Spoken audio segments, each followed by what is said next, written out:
It happens. It happens to everyone. Some at the early stages of life, some experience it at a later stage in life.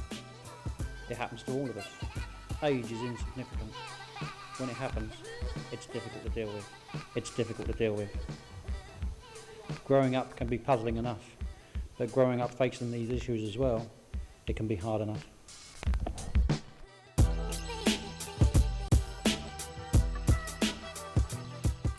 I lost my mum and dad when I was young. My mum died several years before my dad. Losing my dad probably had more of an effect on me than losing my mum. I lost my mum at a young age and didn't really get a chance to know her. Because my dad was the only role model left, I became more dependent on him, and losing him turned my world upside down. Life seemed to have left me behind. I don't know how to deal with it. I went through school getting into fights with everyone that spoke about my parents inappropriately, even if they didn't know. To introduce the Jigsaw for you, I got an advocate and joined the bereavement group with others like myself who had lost loved ones. Jigsaw is an organisation set up to support young people and their families who have experienced loss and trauma.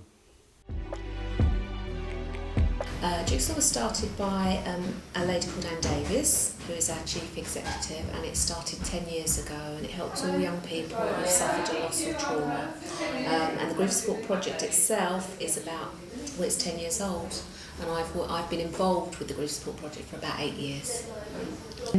It looks at the need of the young person and the child, and we tend to work with young people. We tend to look at grief as being a normal process, and we look at working in small groups with children to acknowledge their feelings and to help them understand the grief process. So we tend to do group work, and we also do individual work with young people according to their need. It depends really. I mean, we sort of work with young people up to about 18. We aren't an adult service, we're a children's service. But if we had a family where, for example, there was a 21-year-old in that family, if we were working with the young people, we wouldn't exclude the older person. But saying that, there are a lot of services for adults. There are very few grief support services for children and young people. So we are specifically working with children really from about 4 up to about 18.